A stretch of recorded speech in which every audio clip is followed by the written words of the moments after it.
Picture the desert at night, the air cooling fast after the sun's retreat, and the faint rustle of wind across sand that has been here far longer than any human memory. Somewhere beneath your feet, beneath the drifting dunes and the cracked limestone, the bones of a story are waiting.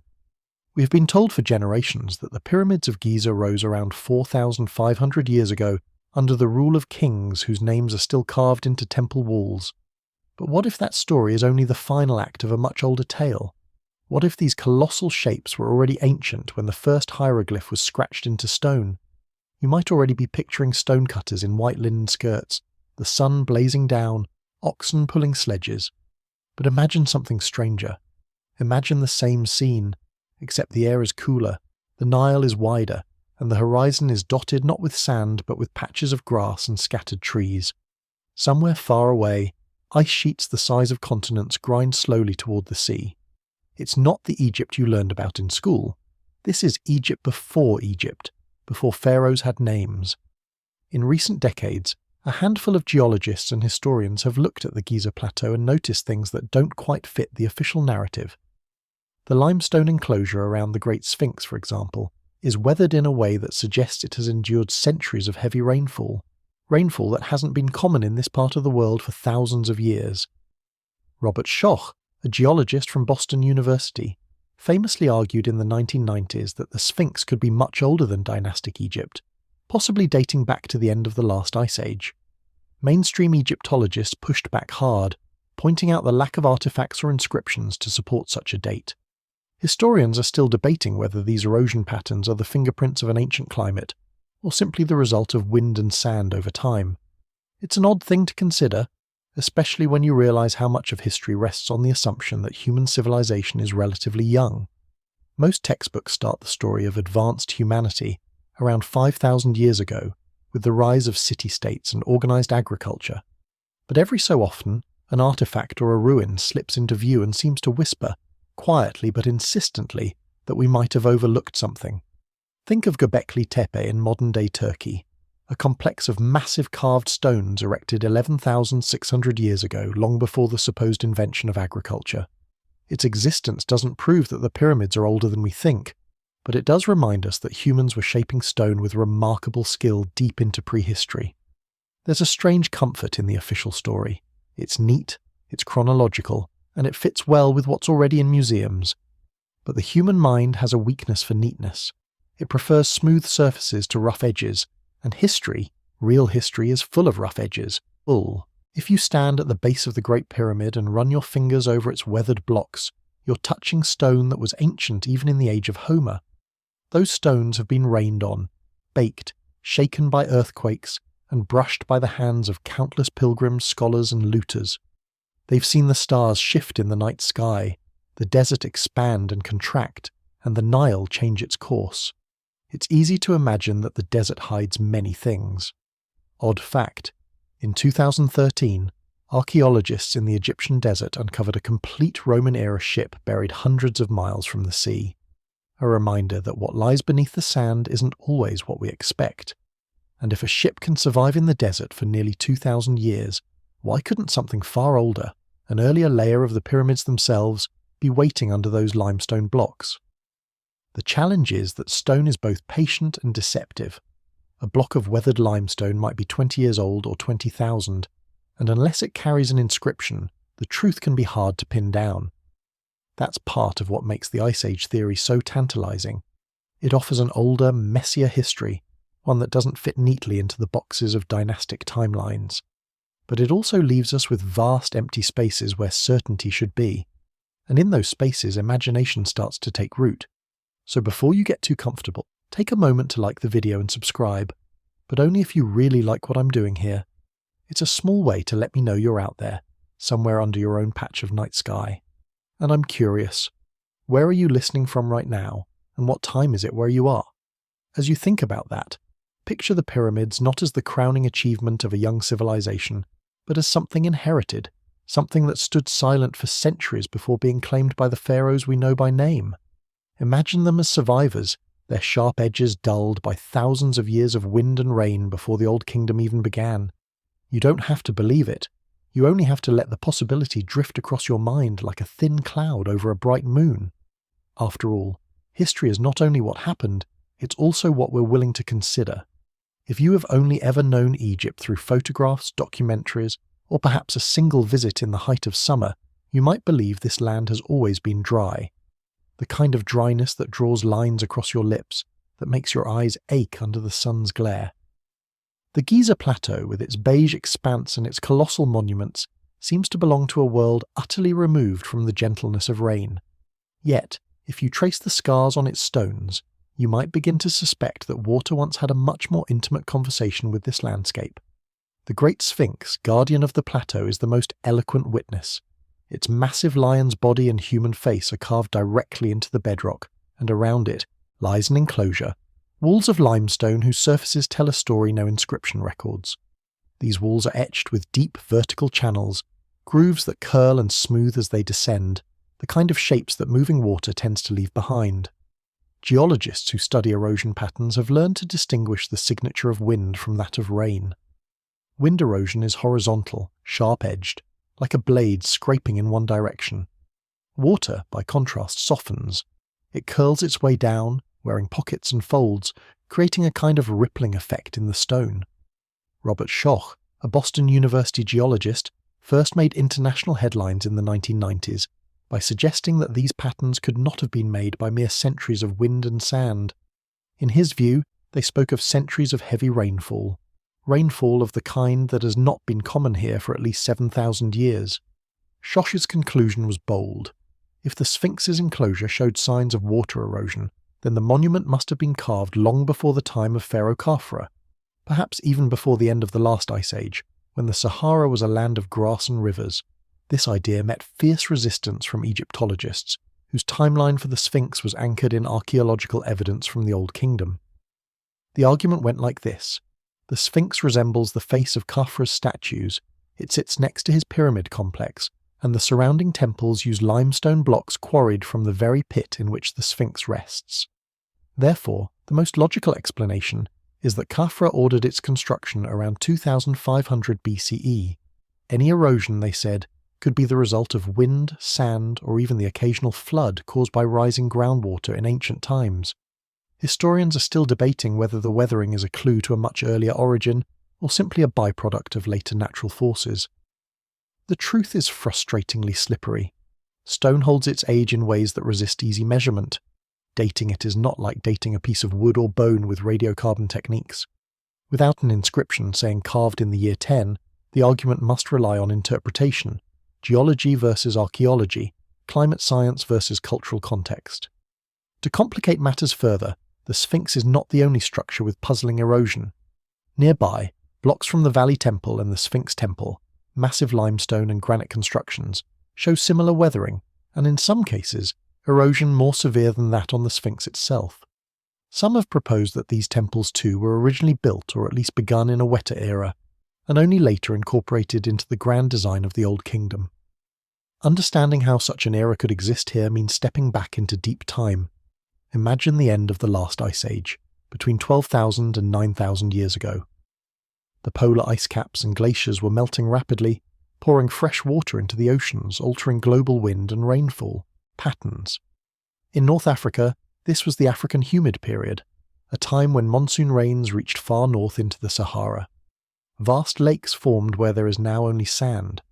The Nile swelled with seasonal floods far greater than anything in recorded history, and the surrounding land bloomed.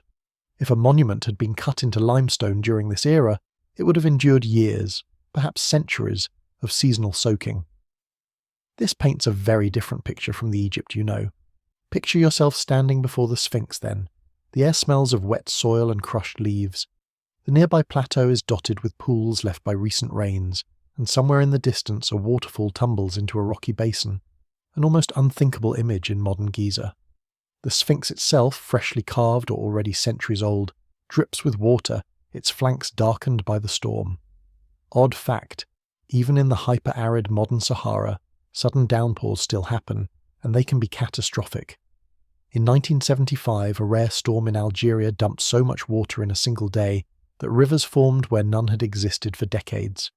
It's not hard to imagine that in a greener age those rivers and rains could persist for months on end, gradually shaping any exposed rock. If the Sphinx truly predates the Old Kingdom, it would mean that the pharaohs of the 4th dynasty inherited not just land, but monumental architecture already centuries or millennia old. They might have restored it, reshaped it, or even recarved its face to resemble their own rulers. Later construction could have obscured the fact that they were working with something far older, something left by a people we can barely imagine. The stakes of this debate are more than just academic. If proven true, it would extend the history of monumental architecture in Egypt by thousands of years, placing its beginnings in a time when human society, according to mainstream history, should have been far less capable of such feats. It would challenge the very timeline we've built for human civilization, forcing us to admit that advanced building techniques might have been known, and then forgotten, long before written history began. And yet, here is where the patience of stone meets the impatience of humans. The Sphinx will not tell us when it was carved. The grooves in its enclosure will not whisper the century in which they were formed. They are simply there, mute but insistent, daring us to match their story with our own understanding of the past. As the desert wind brushes over the plateau carrying with it the dry scent of dust, it's almost possible to hear the echoes of that long goodbye. The retreat of the rains, the slow fading of rivers, the transformation of a green land into a golden one. That transformation, more than any war or king or dynasty, might have been the true turning point in Egypt's history. It set the stage for the desert we know today, and for the mysteries that still stand upon it. Strip away the hieroglyphs, the royal cartouches, and the carved images of pharaohs offering incense to the gods, and what remains is the raw, silent geometry of stone. The blocks do not tell you who placed them. They do not lean toward one dynasty or another. They simply exist, indifferent to the centuries of stories layered upon them. And if we could step far enough back in time, far beyond the Old Kingdom, beyond the emergence of writing, beyond the moment when Egypt was even a concept, we might find ourselves face to face with the makers of those stones, makers whose names have been erased not by malice, but by time itself. It is difficult to imagine Egypt without its pharaohs. Their faces and titles dominate the monuments, as though they had always been here. But what if the earliest great works along the Nile predate kings entirely? What if, before there was a Nama to unify Upper and Lower Egypt, there was already an architectural tradition, one with no inscriptions, no record we can read, but a clear and deliberate sense of design? Such a thought can be unsettling, because it challenges our neat progression of history, the tidy ladder of complexity that we like to think all civilizations climb. Consider Göbekli Tepe in southeastern Turkey. Discovered in the 1990s, it consists of massive T-shaped pillars arranged in circles, carved with reliefs of animals, foxes, boars, cranes, scorpions. Some of these stones weigh up to 20 tons, yet they were shaped and set in place by a society that, as far as we know, had no cities, no pottery, no writing. It dates back to around 9,600 BCE, thousands of years before the pyramids, thousands of years before the earliest known temples in Mesopotamia. Göbekli Tepe forces us to abandon the assumption that complex architecture must follow complex political structures. People without kings, without armies, without bureaucracies still found reasons and ways to move mountains of stone. It raises a tantalizing question. If this could happen on the Anatolian plateau at the dawn of the Holocene, why not on the fertile banks of a wetter, wilder Nile? Imagine a community there, long before the pharaohs. The river runs higher and broader than today, flanked by forests and marshes. Small villages of reed houses cluster along the banks, their inhabitants fishing, hunting, and perhaps tending early gardens. Knowledge travels with traders and wanderers, passed not through parchment but through memory and repetition. Over time, a shared ambition takes root, to create something that will outlast them all. It would not have been a tomb, not in the sense the Old Kingdom pyramids were. Without written language, they had no way to leave behind the name of a king or the details of his reign. Perhaps it was a ceremonial platform, a star marker, a place where the community gathered to speak with their gods or honour their dead. We do not know, and perhaps never will. But they would have understood stone's stubbornness, how it resists the decay that claims wood and clay. If you want your voice to carry forward into ages you cannot imagine, you speak in stone. Odd fact. The world's oldest known musical instrument is a flute made from the wing bone of a vulture, found in a cave in Germany. It is over 40,000 years old and it still plays. Human beings have always tried to make beauty last, whether in sound, pigment, or stone. The impulse to build something enduring is as old as the impulse to sing. If these early Nile builders left no inscriptions, what traces would survive? The stones themselves, worn but still standing, could be incorporated into later works. A future people, one with kings, scribes, and armies, might find these great shapes already waiting and decide to claim them, to add their own flourishes, to wrap them in the iconography of their own age. In that way, the origin of the structure could be obscured, buried under layers of later history. Historians are still debating whether any part of the Giza complex predates the 4th dynasty. The mainstream view is that the pyramids, the Sphinx, and the associated temples are products of that period alone. Yet the very nature of monumental building invites reuse. The Romans built amphitheatres on Etruscan foundations. Medieval cathedrals were raised on the ruins of Roman temples. There is precedent for such layering everywhere we look. Why not here? Picture yourself at dawn, standing on the plateau in that earlier age. The horizon is pale gold, and mist curls off the river below. Around you, people move with deliberate purpose, carrying baskets of stone chips, guiding sledges laden with blocks, shouting to each other over the rhythmic thud of tools on rock. You notice the absence of ornament, no carved royal faces, no proclamations of power. This is architecture stripped of ego, devoted to something we can no longer name. Over the centuries, the people who built it vanish. Their language fades, their villages crumble, their beliefs dissolve into fragments. The stone remains, patient and silent. Then, thousands of years later, the first pharaohs arrive. They inherit a landscape already marked by mystery, and they do what rulers often do. They fold it into their story. They restore, they reshape, and in some cases they recarve. Perhaps the Sphinx once wore a different face before Khafra's masons gave it his own. Perhaps the core of a pyramid stood for centuries before the casing stones went on. We can't prove it, but the possibility is enough to keep the question alive. And in that space between proof and possibility lies the wonder that keeps us looking, at the stones, at the stars, and at the faint traces of people whose names were never written, but whose hands may still be felt in the weight of the ancient blocks. Stand close to the base of a pyramid, not the white gleaming sides you've seen in artists' reconstructions, but the raw ancient blocks of its exposed core. The sun catches on, their edges, revealing a mottled surface of pale cream and rusty brown. You might notice something curious. Not all the blocks look the same. Some are fitted with almost impossible precision, their seams barely visible. Others are irregular, their edges chipped, the surfaces rough, and scattered among them are marks, grooves, chisel lines, circular impressions that don't seem to match the simple copper tools the Old Kingdom masons are said to have used. This is the puzzle of the stonecutters of a forgotten age, if such an age existed.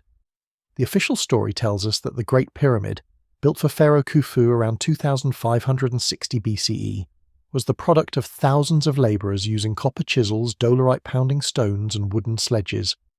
Limestone was cut from local quarries, granite from faraway Aswan, and everything was hauled into place through the brute force of human effort. And yes, copper is capable of cutting limestone given enough time and determination. But then you encounter granite, dense, unyielding, with a hardness far beyond copper's ability to scratch. The granite used in the Great Pyramid's inner chambers weighs between 25 and 80 tons per block, and it was shaped to exact dimensions. Some of these blocks are polished so smooth that even today, cutting them with such accuracy would require diamond-tipped tools or industrial saws. In other places, like the so-called King's Chamber, the granite beams overhead span the entire room, each weighing more than a loaded railway car. It's hard to reconcile this with the image of men pounding away at stone for years with handheld dolerite balls. When explorers first entered the pyramids in the modern era, they noticed something even stranger. Some granite surfaces bore marks of long, shallow cuts, as if a saw blade had passed cleanly through them. Others contained circular drill holes, some as much as several inches deep with spiral grooves inside. To modern engineers, those grooves suggest a high-speed rotary drill, something capable of applying consistent pressure as it turns. Experimental archaeology has shown that copper tube drills with sand as an abrasive can produce similar holes, but the process is painfully slow, and the spiral grooves produced in experiments don't quite match the ancient examples. Historians are still debating whether these marks are simply the product of skilled, patient work with the tools of the time, or evidence of techniques and materials that have since been lost. If they are the latter, then the question arises, who developed them and when? Could there have been earlier builders, perhaps long before the Old Kingdom, who passed on some of their methods, or whose abandoned blocks and cut stones were later reused by Khufu's masons? Odd fact. In 1837, Colonel Howard Vyse, an English soldier and antiquarian, discovered red-painted quarry marks in hidden chambers above the king's chamber. These marks contained the name of Khufu, and they were taken as final proof that the pyramid belonged to him. Yet Vyse's methods have been questioned for decades, with some even suggesting the possibility of a 19th century forgery. Whether genuine or not, the marks tell us one thing. The assignment of ownership in archaeology often rests on fragile evidence, and our confidence in dating a monument can hinge on a single painted cartouche. The possibility of stone reuse complicates the picture. Across Egypt, archaeologists have found instances of later rulers dismantling older structures to build new ones, sometimes erasing the original inscriptions, sometimes leaving them visible as faint ghosts under fresh carvings. If this happened on the Giza plateau, then some of the blocks we now associate with the 4th dynasty could be far older, and unlike an inscription, stone offers no clue about when it was first cut. The sheer logistics of working with such massive blocks suggest a mastery of quarrying and transport that even the Old Kingdom's sophisticated bureaucracy would have struggled to match. In Aswan, unfinished obelisks and half-cut granite blocks still lie in their quarries, bearing the marks of their makers. Some show fractures where the stone split unexpectedly, others are perfectly shaped but never moved. The unfinished obelisk, over 1,000 tons in weight, was abandoned after cracks appeared during cutting. The fact that workers were even attempting to carve something that large hints at either astonishing ambition or a long tradition of moving megaliths that they inherited from earlier generations. Imagine the scene in that possible earlier age. The tools might not look like anything we recognize today. Perhaps they were still made of stone, but used in ways we no longer understand. Perhaps they had discovered ways to soften certain rocks chemically, making cutting easier, a theory occasionally floated in fringe archaeology, though never proven. Or perhaps they had mechanical devices, simple but effective, that multiplied human strength without the complexity of modern engines. Whatever they used, the results were enduring, blocks so precisely shaped that 4,000 years of weather and earthquakes have failed to break their joins. It's worth remembering that advanced technology doesn't have to mean something out of a science fiction film. The ancient world often solved problems with clever, low-tech innovations that we overlook because they seem too simple. The Roman concrete formula, lost for centuries, produced structures that still stand today while many modern equivalents crumble within decades. Polynesian navigators could cross thousands of miles of open ocean without a compass, using only the stars, waves, and the flight of birds. The stonecutters of Giza, whether Old Kingdom Egyptians or someone earlier, may have had their own suite of lost techniques, developed slowly, handed down through generations and then forgotten. Odd fact, in some parts of Egypt, particularly around old quarry sites, ancient tool marks remain on rock faces that were abandoned mid-cut. Some of these marks suggest a scooping method, where large chunks of stone were carved out in a continuous curve, something that's hard to replicate with pounding stones alone. Walking among the pyramids today, you can still see the evidence of human hands in every surface. The precision varies from block to block, hinting that some may indeed have come from different periods or been made by different teams with different skills. In the shadow of the pyramid, it's not difficult to imagine those earlier stonecutters, anonymous now, shaping the first great blocks of Giza, their sweat and breath mingling with the dust, their work destined to be claimed by others. And so the puzzle remains. Are these marks, these blocks, these improbable feats of shaping and moving stone, purely the work of Old Kingdom Egyptians, or are they the legacy of a much older chapter in Egypt's story? The stone is silent, but it holds the possibility in every chisel line, every drill hole, every impossible fit. And if you place your hand on its surface, feeling the warmth fade into coolness as the sun sets, you might sense, not answers, but the echo of the hands that came before. If you could peel back the layers of time and stand here on the Giza plateau 20,000 years ago, the air would feel different on your skin. The sun would still be warm during the day, but the nights would be sharper, colder. You might glance north and see a sky heavy with clouds, a rarity in modern Egypt. And if you could step beyond this narrow valley, you'd find a planet caught in the grip of the last ice age. During the last glacial maximum, enormous ice sheets blanketed North America, northern Europe, and parts of Asia, locking away vast quantities of the planet's water. Sea levels were over 100 meters lower than they are today. The outlines of continents were different. Islands now separated by wide channels were once connected by broad plains. In the Mediterranean, coastlines stretched far beyond their modern boundaries, and the Nile Delta, now a flat fan of fertile land, would have extended much farther into the sea. Although Egypt itself was too far south for glaciers, it felt the Ice Age's influence in other ways. The atmosphere was drier in some periods, wetter in others, as global wind and rain patterns shifted. There were years when the monsoons reached farther north, feeding the Nile with a richer flow, and other times when the rains retreated and the river ran thinner. The Sahara, too, was not yet the unbroken expanse of sand we see today. Pockets of grassland and steppe dotted the landscape, interspersed with rocky highlands and seasonal watercourses.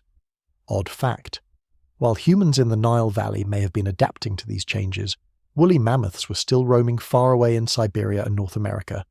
In fact, some mammoths survived on Wrangel Island in the Arctic Ocean until about 4,000 years ago, meaning there were still mammoths on Earth at the same time the Great Pyramid was supposedly being built. The overlap of such vastly different worlds is one of history's quiet wonders. If an advanced culture existed in the Nile Valley during the Ice Age, they would have faced a landscape in constant flux. The river might have shifted its course more often than in later times. Its floodplains could have been more expansive in wet years, retreating in dry ones. The people living here would have needed to adapt constantly, moving their settlements, changing their hunting and farming practices, perhaps learning to navigate waterways that no longer exist today. Now imagine that during one of the more stable climatic windows, when the rains were dependable and the Nile's flow steady, this culture decided to build something enduring. They might not have thought of it in the same way the pharaohs did. Instead of a tomb for a single ruler, perhaps it was a communal monument, a place for ceremonies tied to the cycles of nature, the stars, or the river. They might have chosen the Giza plateau not just for its elevation, which kept it safe from floods, but for its position relative to celestial markers. When the climate shifted again, the consequences would have been devastating. Around 12,900 years ago, the world plunged into the Younger Dryas, a sudden return to near-glacial conditions that lasted over 1,000 years. Temperatures dropped rapidly, rainfall patterns changed abruptly, and many large animal species went extinct. In North America, the megafauna vanished. In the Nile Valley, plant and animal communities would have been transformed. If a civilization had thrived here before this event, they might have been scattered or even erased by the changing environment. Historians are still debating whether human societies of that era were capable of building on the scale of the pyramids. Mainstream archaeology says no, pointing out that agriculture, metallurgy, and large-scale social organization are not evident in the archaeological record before about 6000 BCE in Egypt. Yet, there are anomalies. Structures like Göbekli Tepe prove that large, organized labor forces could exist among non-agricultural peoples. Stone circles in Nabta Playa, deep in the Egyptian desert, are aligned to the stars and date back as far as 7,000 years ago, hinting at an astronomical awareness older than the pyramids themselves. Odd fact: if you could have stood at the Giza plateau in the late Pleistocene, you might have looked west across the Sahara and seen distant mountains capped with seasonal snow. It's not an image we associate with Africa, but in colder times, snow in the highlands of the Maghreb was more common. If monumental structures existed here before the end of the Ice Age, the melting of the great ice sheets and the accompanying rise in sea levels could have hidden much of their supporting evidence. The Nile Delta, in particular, would have been inundated as the seas rose, potentially burying entire settlements and smaller monuments beneath the waters of the Mediterranean. The Giza Plateau, safely inland and elevated, might have been one of the few places where the largest constructions could survive unscathed. Picture those earlier builders watching the slow transformation of their world. Perhaps they saw the Nile's floodplain shrink, the green retreating toward the riverbanks. Perhaps they noticed the air growing warmer year by year, the storms changing in character, the migratory birds arriving at different times. and perhaps they told their children to remember, not just the changes they were living through, but the structures they had built. Maybe they believed that one day someone would stand here again and understand. By the time the Old Kingdom emerged, the Ice Age was long over. The pharaohs inherited a Nile that was calmer, more predictable. But if the Giza plateau already held monumental stonework by then, it would have been an irresistible prize, ready to be claimed, reshaped, and folded into the narrative of divine kingship. That possibility changes the way we see the pyramids. They might not just be symbols of the Old Kingdom's power, but survivors from a time when the planet itself looked and felt very different, a time when ice and thaw dictated the shape of continents, and human cultures rose and fell in step with the great climatic pulse of the Earth. And so, when you stand at Giza today and feel the dry wind on your face, you might also feel, faintly, the ghost of that ancient chill. The air carries no ice crystals now, but the stones remember. Before the age of kings, before cities rose from the mud brick, before the first hieroglyph was carved into stone, there were stories. Stories passed from mouth to mouth, over campfires on riverbanks and in the quiet hours before dawn. Among the oldest of these stories, in nearly every culture that survived into recorded history, is a tale about water. Not the gentle seasonal floods that farmers love, but an overwhelming, unending surge, a flood that swallows the world. In the ancient Near East, the Sumerians told of Ziusudra, a righteous man warned by a god to build a boat before a deluge came to erase all life.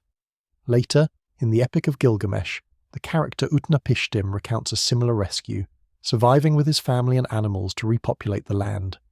In the Hebrew tradition, Noah receives instructions to construct an ark, weathering 40 days of rain while the waters rise above the mountains. The Greeks had their own version in Deucalion and Pyrrha, who survived a flood sent by Zeus by retreating to a small wooden chest and washing ashore on Mount Parnassus.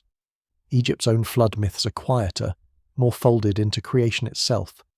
In the Heliopolitan tradition, the god Atum emerges from the primordial waters of Nun, creating the first mound of earth. From there, he brings forth the first gods, the sky, the air, and eventually the world. Though the Egyptian myth is more cosmic and symbolic, some scholars have wondered if its imagery, the land rising from endless water, might be a distant echo of an actual inundation remembered dimly across generations. Such memories could have roots in real events. Around 12,000 years ago, the world was emerging from the last ice age.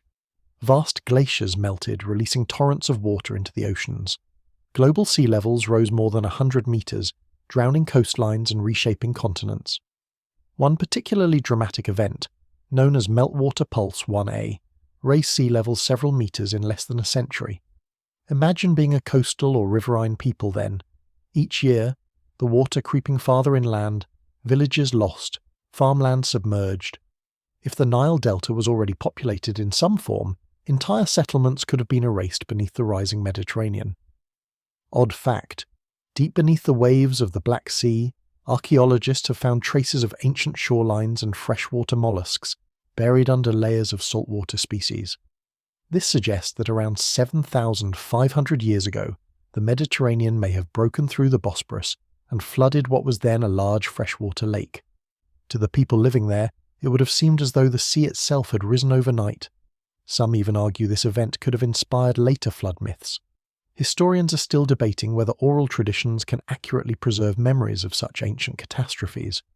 Linguistic and anthropological studies suggest they can. In Australia, Aboriginal stories describe ancient coastlines and islands that were submerged more than 7,000 years ago, details that match geological reconstructions. If this is possible there, why not along the Nile? Perhaps the priests of Egypt's earliest temples recited verses about a great flood not as metaphor, but as history. History that had already slipped so far into the past that it took on the tone of myth. If the pyramids, or their earliest foundations, predate the Ice Age's end, then their builders might have lived through such a flood. Picture it, standing on the Giza plateau, watching the waters advance year after year, carrying debris from far upstream, swallowing fields and villages. People would have retreated toward higher ground, first to the ridges, then to the hills, and finally to the monuments themselves, the highest and most solid things in the land. For a time, the pyramids might have been islands in a drowned world. Even after the waters receded, the memory of that inundation could have remained, passed down through generations. Over centuries, as language changed and the specifics blurred, the flood might have taken on a divine quality, a punishment from the gods, or a cosmic reset. Later civilizations might have looked at the ancient stoneworks and assumed they had been built, in response to the disaster, perhaps to honor the deities who spared the survivors. Odd fact, some ancient Egyptian temple reliefs show boats large enough to carry multi-ton obelisks along the Nile. These massive barges, built of cedar from Lebanon, were technological marvels in their own right. It's tempting to imagine that even in pre-dynastic times, boat-building traditions could have supported large-scale evacuations or movements of people during great floods. The universality of flood myths suggests that they are more than just human imagination at work. They may be the collective memory of a species that has seen the sea reclaim the land more than once. For the Nile Valley, such a flood could have been both a catastrophe and a turning point, destroying settlements, but also perhaps preserving the largest and most enduring structures by isolating them above the reach of the waters. By the time the Old Kingdom rose, these stories might have been fragments, recited in rituals, half believed, but still potent. The pharaohs could have seen themselves as the inheritors of that survival, the rulers of a land reborn from the flood. Whether they knew the true age of the monuments they claimed is uncertain, but the stones would have stood through it all, watching the waters come and go, holding in their silent mass the memory of a world that drowned. Close your eyes and imagine the Sahara, not as the endless heat-shimmering expanse of gold and beige we know today, but as a landscape alive with green. Rivers snake across wide floodplains, their banks shaded by acacia trees. Herds of gazelle and antelope scatter at the approach of human hunters. Crocodiles slide silently through slow-moving water. In the distance, the surface of a great lake glints under the afternoon sun. This is not a fantasy. It is what much of the Sahara looked like for thousands of years during the African humid period. Between roughly 14,500 and 5,500 years ago, subtle changes in the Earth's orbit altered the monsoon patterns of Africa. The rains shifted northward, drenching the Sahara and turning it into a vast savanna. Satellite images today reveal the ghostly traces of ancient rivers and lake beds beneath the sand, like the veins of a dried leaf. Archaeologists working in what is now the deepest desert have uncovered tools, pottery shards, and rock art depicting animals that could never survive there today: elephants, giraffes, and even hippos. These finds tell us that the Sahara was once home to thriving communities. Odd fact, some of the rock art shows boats, long, sleek vessels with high prows, carved into cliff faces hundreds of miles from any present-day coastline. These are not the papyrus skiffs of the later Nile, but sturdier-looking craft, perhaps designed for river travel or for crossing large lakes. It is a strange, almost haunting image, a fleet of boats sailing across what is now one of the most inhospitable places on Earth. The African humid period would have transformed Egypt's environment as well. The Nile's floodplain would have been lush and expansive, capable of supporting large populations with relative ease. Seasonal floods would have been predictable and generous, replenishing the soil. The desert plateaus, including the Giza plateau, would have been far less hostile, perhaps dotted with grasses and shrubs rather than bare rock and drifting sand. If the earliest phases of the pyramids, or their foundations, were conceived during this Green Age, their construction would have been far more feasible than in the hyper-arid conditions of later Egypt. Abundant water could have been used not only for sustaining the workforce, but also for practical purposes, like lubricating sledges carrying heavy stones. Food would have been plentiful, reducing the logistical challenges of feeding thousands of workers. Transporting stone might have been easier too. Boats could have navigated not just the Nile, but the seasonal rivers and lakes that crisscrossed the region. Historians are still debating how quickly the African humid period ended. Some evidence suggests a gradual drying over centuries. Other data points to abrupt shifts, possibly triggered by changes in ocean currents or large-scale climatic events.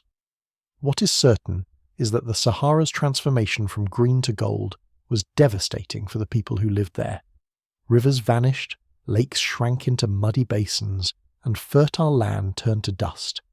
Communities would have been forced to migrate, seeking refuge in areas where water still flowed, like the Nile Valley. This migration could have brought skilled builders, craftsmen and traders into closer contact with those already living along the Nile. They may have carried with them knowledge from other parts of the Green Sahara, techniques for working stone, architectural ideas, or religious symbols. Over time, these influences could have merged with local traditions, giving rise to something entirely new.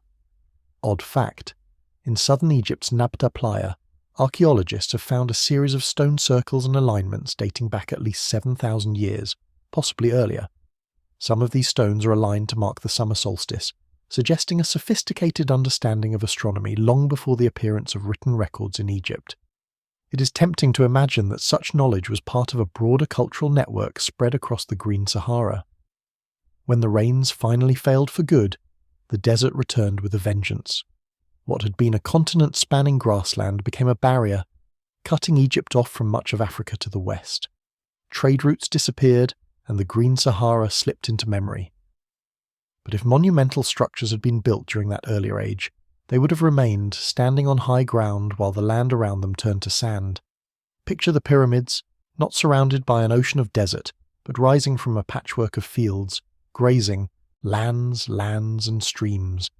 Imagine their reflection in a pool left by a summer storm, the air thick with the smell of wet earth. This was the world of the Green Sahara, a world that could have nurtured large-scale building projects long before the Old Kingdom pharaohs took the throne.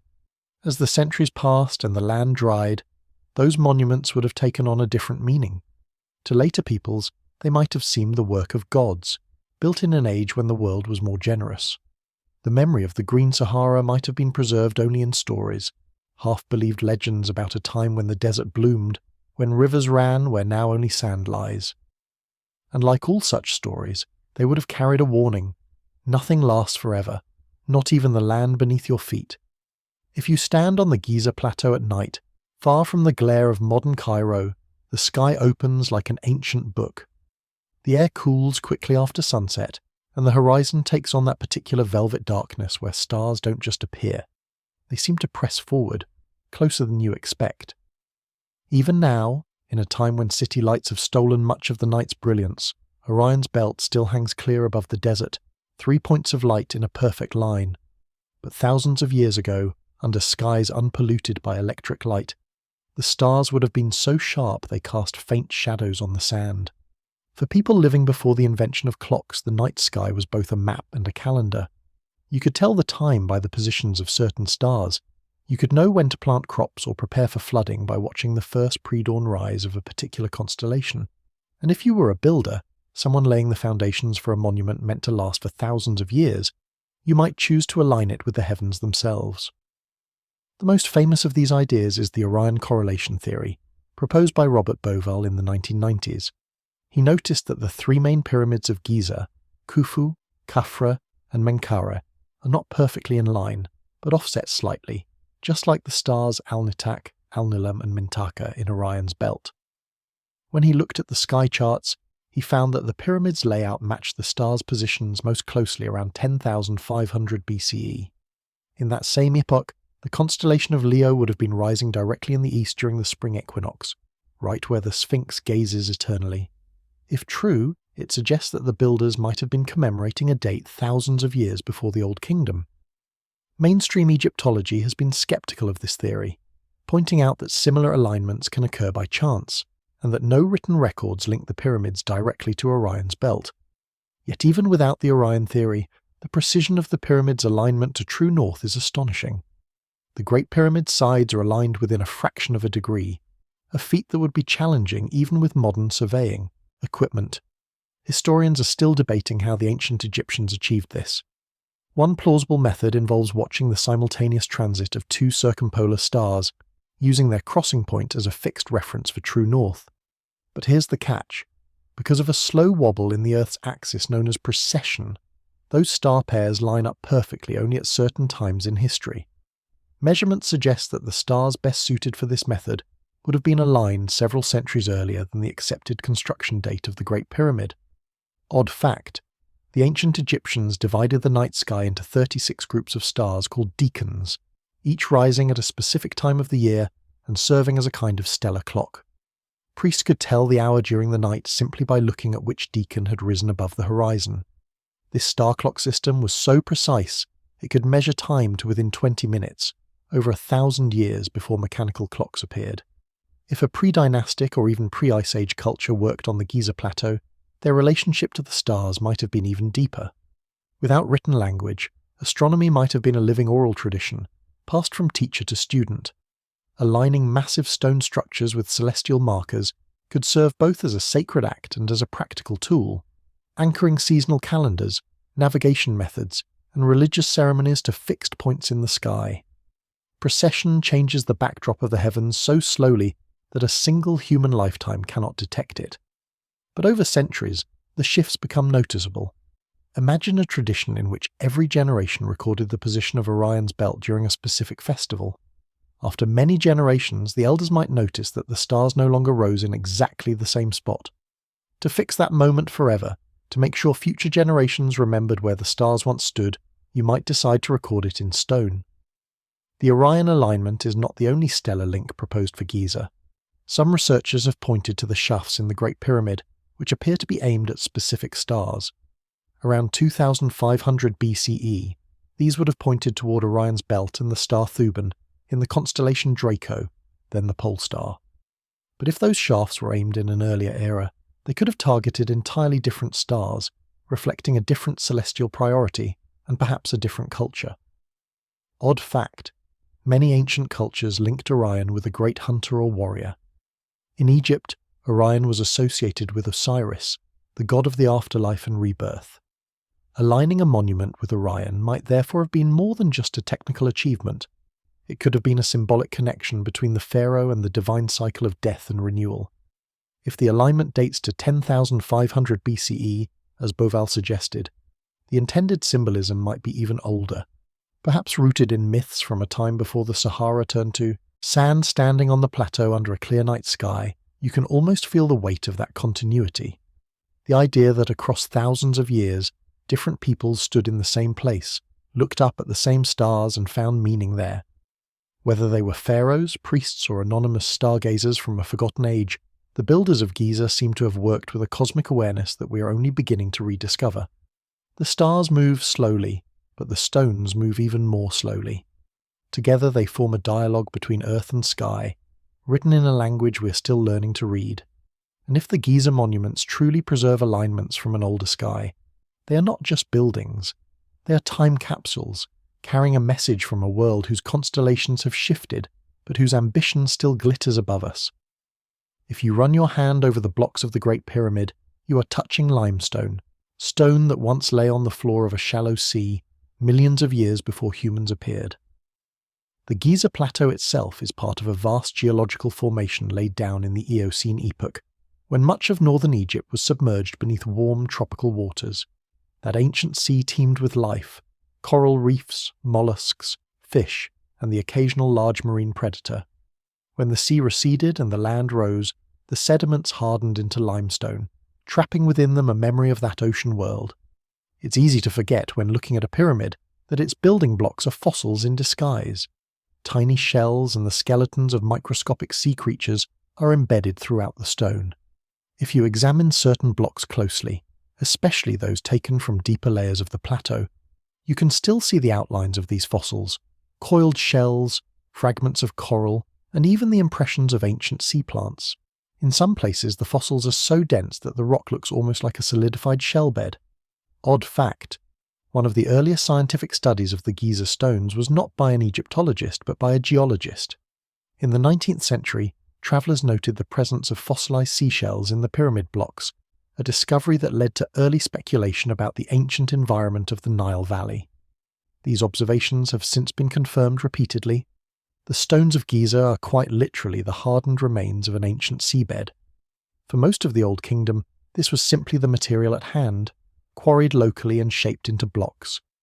But some researchers have noted differences in the composition of certain stones, suggesting that not all of them came from the same quarry. A few blocks, particularly in the pyramid's core, contain marine sediments and fossils not found in the immediate Giza formation.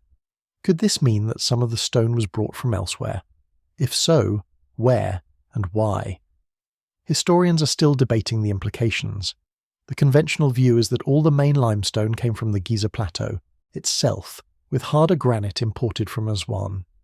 But if some of the limestone blocks show different fossil assemblages, it could indicate that older, pre-quarried stones from other sites were reused, a possibility that opens the door to the idea that the pyramids incorporated material from earlier, perhaps even much older structures. The sea's mark on the stones is not only visible in fossils. Marine sediments leave chemical traces. The composition of certain minerals, the presence of specific isotopes, and the patterns of weathering all hint at their aquatic origins. When rain or wind eats away at the limestone today, it sometimes reveals fresh fossil surfaces, as if the stone is slowly remembering its past life. Imagine this for a moment. The blocks of the pyramids began their journey millions of years ago in the body of a sea creature. That creature lived, died, and sank to the ocean floor, where its remains became part of a growing layer of sediment. Over eons, the sediment compressed into limestone. Then, in some much later age, whether in the Old Kingdom or long before, humans cut it free from the earth and set it in place to form a monument. The journey from seabed to skyline is not just long, it's almost incomprehensibly long. Odd fact, whales once swam where the desert now lies. In Egypt's western desert, at a site called Wadi al-Hitan, Valley of the Whales, archaeologists have uncovered the fossilized skeletons of ancient whales that still bore vestigial hind legs. This was around 40 million years ago, when the Tethys Sea covered much of the region. The same geological processes that created the limestone of Giza shaped the environments where those whales swam. For a pre-Ice Age culture, if such existed in the Nile Valley, these marine fossils might have been more than just stone curiosities. They could have inspired myths, or been seen as signs of an earlier watery world. It's not impossible that ancient builders noticed the shells in their building material and connected them to stories of great floods or primordial seas. Even in later Egypt, the idea of creation emerging from watery chaos was central to religion. The god Atum's first act was to rise from the waters of Nun onto the primeval mound, a motif that resonates strongly with the geological truth beneath Giza. If the pyramids incorporated stone from different locations, some of it could even have come from sites that were themselves much older ruins. In that case, the marine fossils embedded in certain blocks would be a kind of double-time capsule. First, a record of a prehistoric ocean. Second, a silent witness to the dismantling and repurposing of earlier structures by later builders. Historians are still debating whether variations in the Giza limestone are simply a result of quarrying different layers on the plateau or a sign of more complex sourcing. Detailed petrographic studies, the microscopic analysis of rock samples, continue to reveal subtle differences that don't quite fit the simplest models. While these studies are often framed as purely geological, their implications for archaeology are profound. If stone was moved across long distances or across great spans of time, it changes the story of how the pyramids came to be. Next time you see an image of the Great Pyramid, imagine stripping away the layers of history, the weathered surface, the ancient hands that shaped the stone. Imagine the block as it was in its first life, lying under a shallow sea, sunlight filtering down through warm green water. Imagine the slow rain of shells and silt that buried it, the pressure that turned it to stone, and the long, slow uplift that brought it to the surface. In this way, the pyramid is not only a monument to human ambition, it is a monument to the Earth's own deep history. The sea is gone, but its memory remains, locked in every block, waiting for the rare person who knows how to read it. And perhaps, for those with imagination enough, it whispers a reminder that all land was once sea, and all monuments, no matter how eternal they seem, are built on the bones of forgotten worlds. Stand on the modern shore of the Mediterranean at Alexandria, and you can feel the salt wind on your face, smell the brine, and hear the hiss of waves breaking on stone. But beneath those restless waters lies another Alexandria, an older, sunken city that once bustled with markets, temples, and harbours. Earthquakes, floods, and the slow rising of the sea swallowed it centuries ago. Divers exploring the bay have found columns, statues, and even massive blocks of quarried stone lying silent in the sand, as if waiting for someone to remember them. The loss of coastal cities is not a uniquely modern phenomenon. The shifting of land and water is as old as civilization itself. The Nile Delta, flat and fertile, has always been vulnerable to the twin forces of the river and the sea. Sediment from the Nile slowly pushes the shoreline outward, but at the same time, storms, floods, and the gradual rise of sea level can reclaim it. Over thousands of years, towns and settlements have appeared, thrived, and then been erased, not only from maps, but from memory. If we think about the end of the last ice age, when sea levels rose dramatically, the scale of what may have been lost is staggering. More than 100 meters of sea level rise over several thousand years would have drowned vast stretches of land, including any coastal settlements. In the context of Egypt, that means much of the prehistoric Nile Delta, any towns, ceremonial sites, or even monumental works that may have existed there, could now lie under the Mediterranean, buried under layers of silt. Odd fact, in 2000, underwater archaeologists discovered the lost city of Heracleion, also called Thonis, in Abukir Bay, just northeast of Alexandria. Once a thriving port during the late Pharaonic and early Hellenistic periods, it sank about 1,200 years ago, likely due to a combination of earthquakes and liquefaction of the sandy soil. The site contains not only statues and temples, but also docks, anchors, and the remains of wooden ships, preserved for centuries under mud. Now imagine pulling back the water, not by 1,200 years, but by 10,000 or more. The shoreline of Egypt would have been far to the north of its present position. The delta would have been larger, with branching channels feeding into wide lagoons and marshes. These would have been perfect places for settlement, abundant fish, fertile soil, and easy access to river and sea trade routes. If an early, advanced culture existed along the Nile, this is where they might have concentrated their efforts, and when the seas rose, those efforts would have been erased. Historians are still debating whether we should expect to find prehistoric monumental architecture underwater. Some argue that if such structures existed, they would have been dismantled by later peoples, or destroyed by the forces of erosion and the pounding of waves. Others point out that stone structures can survive remarkably well under the right conditions, especially if they are quickly buried by sediment, as many shipwrecks and ancient harbours have been. In the Mediterranean and beyond, examples abound. Off the coast of Japan's Yonaguni Island, strange stepped formations have sparked debate over whether they are natural or man-made. Near India's Gulf of Kambat, sonar surveys have revealed large geometric patterns on the seabed, possibly the remains of ancient structures. And in the Bahamas, the so-called Bimini Road has led some to speculate about sunken prehistoric sites. Whether any of these are truly man-made remains unresolved, but they illustrate how much of our early history could be hidden beneath the waves. Odd fact, sonar mapping of the Nile Delta's underwater shelf has shown buried river channels that no longer exist on land. These submerged rivers may have once been the main branches of the Nile, guiding early settlement patterns. If we could dive along these channels, we might find the remains of villages or even larger constructions, sealed away from view for thousands of years. If the pyramids' earliest phases predate the end of the Ice Age, their builders could have been part of a larger coastal civilization, one that also built in more vulnerable lowland areas. The great structures at Giza, elevated on a plateau, would have been spared the rising sea, while their sister sites near the coast were lost.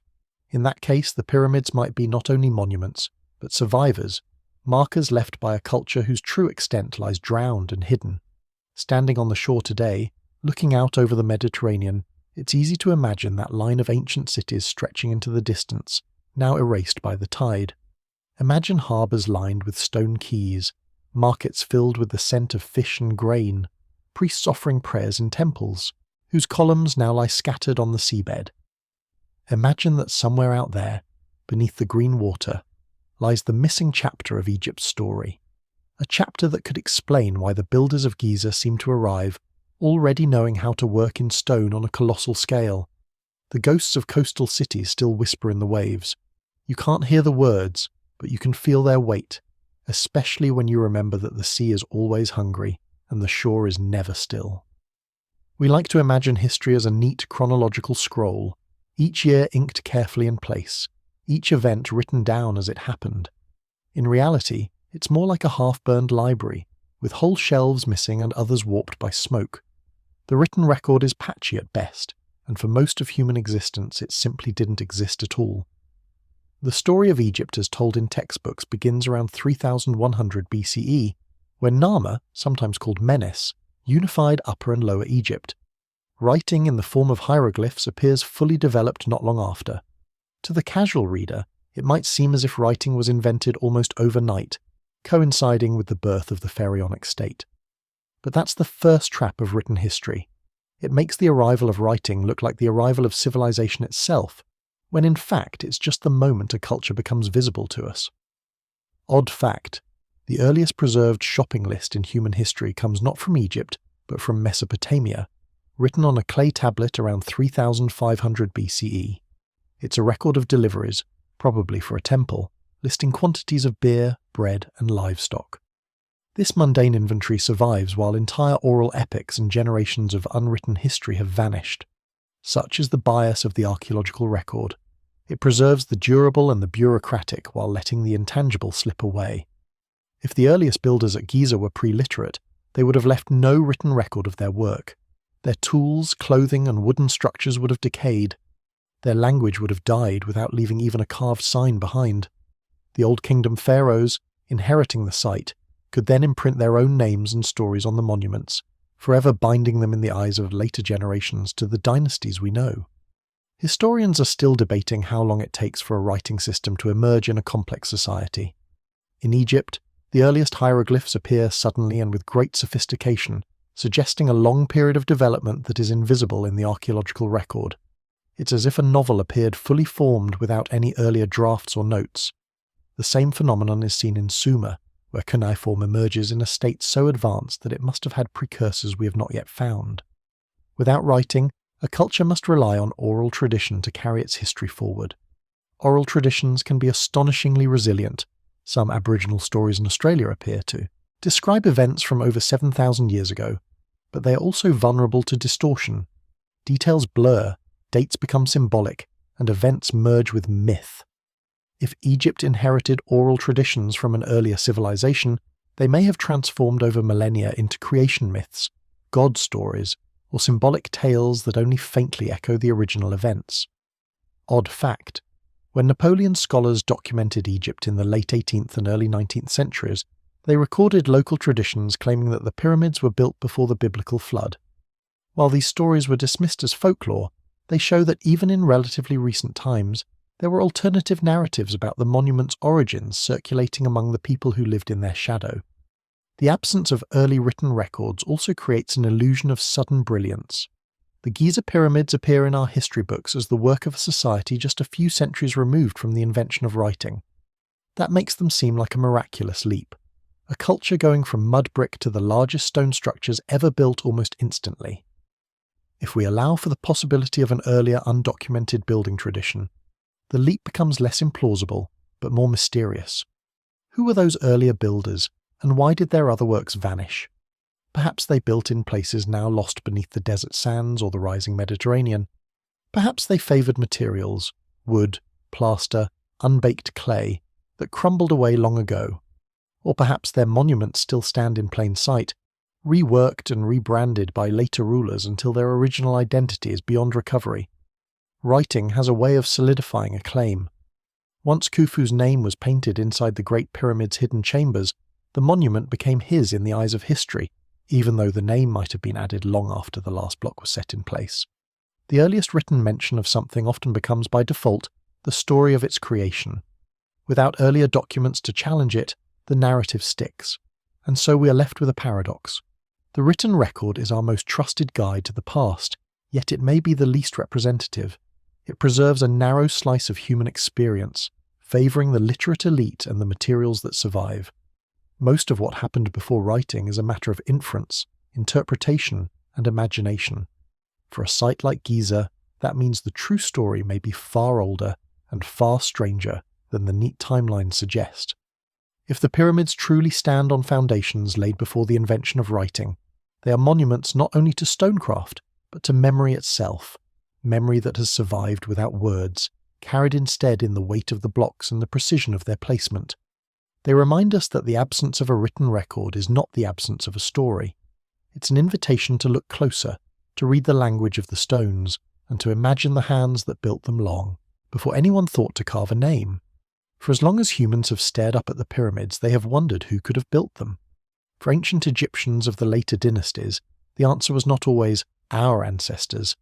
Some believed the great monuments were the work of beings who came before, giants, demigods, or the mysterious followers of Horus. In the winding corridors of myth, these builders were not ordinary people but figures larger than life, sometimes literally. The followers of Horus appear in Egyptian king lists as rulers of a semi-mythical era before the unification of Egypt.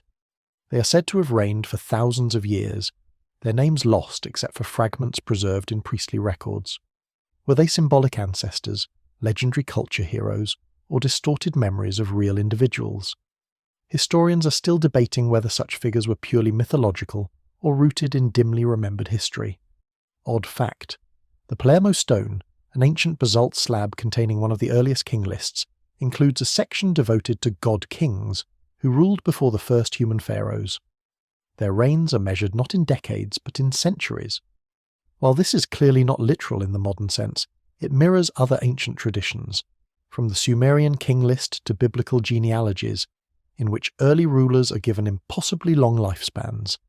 Such lists may reflect an attempt to compress vast spans of oral tradition into a genealogy, turning generations of leaders into single, long-lived figures. Legends of giants are nearly universal. In some Egyptian tales, the pyramids were attributed to ancient beings of immense size, capable of moving colossal stones with ease. While we can dismiss the literal idea of giant humanoids, the persistence of the motif raises an intriguing possibility. Perhaps giants was a metaphor for people whose skills and abilities towered above those of later generations. To a society that had lost certain building techniques, the original builders might have seemed superhuman. And then there are the tools. Archaeological evidence tells us that Old Kingdom Egyptians used copper chisels, dolerite pounders, wooden sledges, and ropes. Experimental reconstructions have shown that these tools can, with enough labour and time, shape limestone blocks and transport them over short distances. But granite, basalt, and the harder types of limestone used in certain parts of the pyramids present a more difficult challenge. Some blocks in the Great Pyramid's interior are so precisely cut and polished that they fit together with gaps thinner than a sheet of paper. Historians are still debating whether such precision can be achieved solely with the known toolkit of the time. Copper, even when hardened, dulls quickly against granite. Dolerite pounders can break off flakes of stone, but creating flat, polished surfaces and perfectly straight edges that meet at right angles is an entirely different task. Modern engineers who have examined the Great Pyramid's granite beams and sarcophagus-like box in the King's Chamber have sometimes remarked on the difficulty of reproducing such work without steel tools or high-speed cutting equipment. Odd fact: a handful of stone artifacts from ancient Egypt show concentric spiral grooves inside drilled holes, almost like the thread of a screw. These grooves suggest that a rotating drill bit was used, pressing steadily into the stone. In experimental archaeology, similar marks have been made with copper tube drills and abrasive sand, but the process is extremely slow. To create the same depth and consistency seen in ancient examples would require not just patience, but remarkable control over the drilling process. Some fringe theories suggest the use of lost technologies, perhaps harder metals that have not survived in the archaeological record, or even chemical methods for softening stone. While mainstream archaeology sees no firm evidence for such tools, the sheer skill displayed in the stonework keeps the speculation alive. It is possible that certain techniques, well within the capabilities of ancient craftsmen, have simply not been rediscovered because the need for them vanished when the monumental building era ended. If an earlier, pre-dynastic culture worked at Giza, they might have possessed their own suite of tools and methods, refined over centuries and then lost. The Old Kingdom pharaohs, inheriting their monuments, would have had to adapt their own technology to maintain and expand them. This could explain why some parts of the Giza complex show variations in construction style and precision. Different hands, different tools, possibly even different ages of workmanship layered together. The mythic language of giants and gods may be the cultural echo of this technological layering. To a mason in 2500 BCE, inheriting a flawlessly cut granite block from an earlier age, the unknown maker could easily be elevated to the status of a god. And once you decide the builder was divine, you no longer question how the work was done. It becomes the realm of the sacred, beyond the reach of ordinary mortals. The pyramids thus become palimpsests, not just of stone but of belief. Beneath the official inscriptions, beneath the pharaoh's name carved into the limestone, there may lie the memory of an older time when the tools were different, the skills sharper, and the builders, whether giants in flesh or giants in craft, left behind work so perfect that later ages could only mythologize it. For most people, the pyramids are tombs, grand resting places for pharaohs who saw themselves as gods in human form. This is the story you'll hear in textbooks and museum placards, and it's the story that archaeologists for the most part stand by. Yet even in the mainstream, there is an unspoken admission. No pharaoh's body has ever been found inside the Great Pyramid of Giza. In fact, the so-called sarcophagus in the king's chamber is empty, its lid long gone, and there's no sign it was ever sealed with a royal mummy. That vacuum of certainty has invited another story, one far outside the boundaries of orthodox Egyptology, the Giza power hypothesis. This speculative idea suggests that the Great Pyramid was not a tomb at all, but some form of machine. Not a whirring, gear-filled contraption, but an architectural device designed to harness, generate, or transmit energy. To be clear, there is no archaeological consensus for this, but the theory persists, in part because the pyramid's internal design is so unlike other known burial monuments. Proponents of the hypothesis point to several unusual features. The Grand Gallery, for instance, is a steeply inclined passageway with corbelled walls that soar nearly 8 meters high, far larger than needed for a mere corridor. Its precision is astonishing. The limestone blocks are fitted so tightly that a knife blade can't be inserted between them. The Queen's Chamber, lower in the pyramid, contains 2 small shafts that lead nowhere, blocked by stone doors with copper fittings. Above the King's Chamber are 5 massive granite relieving chambers stacked like a layer cake, ostensibly to divert the weight of the stone above, but some speculate they could have served another unknown function. Historians are still debating why the pyramid's builders included these features. The orthodox view is that the shafts may have had symbolic astronomical alignments, perhaps pointing toward specific stars associated with the afterlife. But alternative theorists suggest they could have been part of a system to channel energy, acoustic, electromagnetic, or even hydraulic. Odd fact, in 2017, researchers using muon radiography, essentially a way of imaging large stone structures using cosmic rays, discovered a previously unknown void above the Grand Gallery. The space is at least 30 meters long and has no known access from existing corridors. While mainstream scholars see it as a relieving chamber or an unfinished space, others speculate it might have been integral to the pyramid's function, whatever that might have been. The power plant version of the hypothesis, popularized by authors like Christopher Dunn, imagines that the pyramid used the natural properties of its limestone and granite to generate vibrations, possibly in resonance with the earth itself. The granite in the King's Chamber contains quartz crystals, which can produce an electrical charge when mechanically stressed, a phenomenon known as piezoelectricity. If the chamber were subjected to certain vibrations, these crystals might generate measurable energy. To make the leap from physical possibility to ancient reality is a stretch, but proponents argue that the pyramid's geometry, alignment, and internal structure could have been designed to focus and amplify such vibrations. They note that the monument's base is aligned to true north with an error of only a few arc minutes, and that its proportions encode mathematical constants like pi and the golden ratio. Whether by design or coincidence remains a matter of fierce debate. If we indulge the idea for a moment, the question becomes, energy for what? Some suggest it could have been a kind of wireless transmission system, echoing the work of Nikola Tesla. Others imagine it was used to power tools, light sources, or even medical devices in a civilization far older than dynastic Egypt.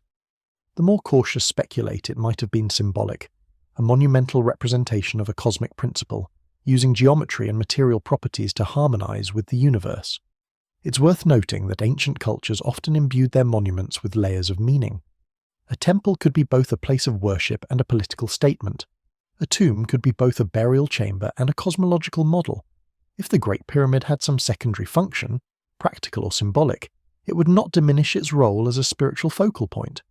But without definitive evidence, all we can do is map the possibilities. Odd fact, sound behaves strangely in the pyramid's chambers. Visitors to the King's Chamber often remark that certain frequencies seem to linger, resonating through the granite in a way that's almost physical. Some musicians have experimented with chanting or playing instruments there, finding that notes around 110 Hz can set up standing waves in the room. Whether this is an intentional feature or a coincidence of architecture is another unanswered question. If an earlier civilization constructed the pyramid, or part of it, before the time of Khufu, and if they possessed a different technological toolkit, then perhaps its purpose was equally different. The Old Kingdom pharaohs may have inherited the structure without fully understanding its original intent, adapting it to their own funerary traditions. Over time, any memory of its other function would have faded, leaving only the stone and the mystery. The Giza power hypothesis may never gain mainstream acceptance, but it serves as a reminder that even the most studied monument on Earth still holds secrets.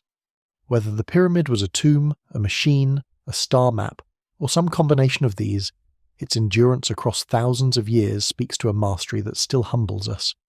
It also whispers, in the most tantalizing way, that the truth might be more complex and more interesting than any single explanation can contain. If the past leaves us clues, then it also leaves us blind spots, great yawning gaps in our understanding where the evidence has been erased, hidden, or simply overlooked. Nowhere is this more apparent than in Egypt, where thousands of years of shifting sands, rising waters, looting and urban expansion have conspired to conceal as much history as they have revealed. It's tempting to think of the Giza Plateau as a completely explored site, mapped and measured down to the last stone. In reality, much of it remains unexcavated, buried beneath meters of sand or lying beneath the sprawl of modern Cairo. Even within the open archaeological zones, there are areas that have barely been touched for decades, simply because funding and resources are limited. This is one of archaeology's greatest limitations. It can only uncover what someone is willing and able to look for. Historians are still debating how many major monuments might lie undiscovered beneath Egypt's deserts. Ground-penetrating radar and satellite imaging have revealed tantalizing shapes, rectangles and lines that could be ancient walls, roads, or foundations. Some are dismissed as natural formations, others await investigation. But there is no denying that in a country as geologically and culturally layered as Egypt, the absence of evidence is not evidence of absence.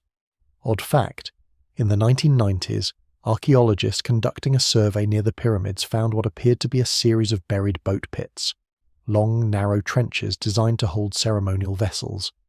One of these, near the Great Pyramid, contained a fully preserved cedar ship over 4,000 years old. This Khufu ship, now painstakingly reconstructed, had been sealed in its pit and buried under centuries of sand, completely invisible until modern excavation uncovered it. If an intact ship can remain hidden a few meters from one of the world's most famous monuments, what else might still be out there? The archaeological blind spot extends beyond the desert into the heart of modern cities.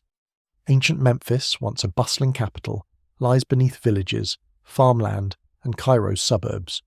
Excavating it fully would require demolishing entire neighborhoods, an impossible proposition. The same is true for many ancient sites in the Nile Delta, where modern settlements sit directly on top of layers of history. We know they're there because occasional construction work exposes pottery shards, walls, or even tombs, only for the finds to be quickly covered again. Urban expansion is not the only obstacle. Some parts of Egypt are off limits due to political or logistical challenges. Military zones, disputed territories, and inaccessible terrain keep archaeologists from working freely. Even when permits are granted, excavation can be a slow, delicate process, especially when dealing with structures that have been weakened by time or earlier, clumsier digs. Odd fact, in the 20th century, Cairo's sewage system flooded part of the substructure of the Pyramid of Unas, forcing archaeologists to abandon their work there for years. Water and archaeology are uneasy companions. Once moisture seeps into ancient stone or mud brick, the damage can be irreversible.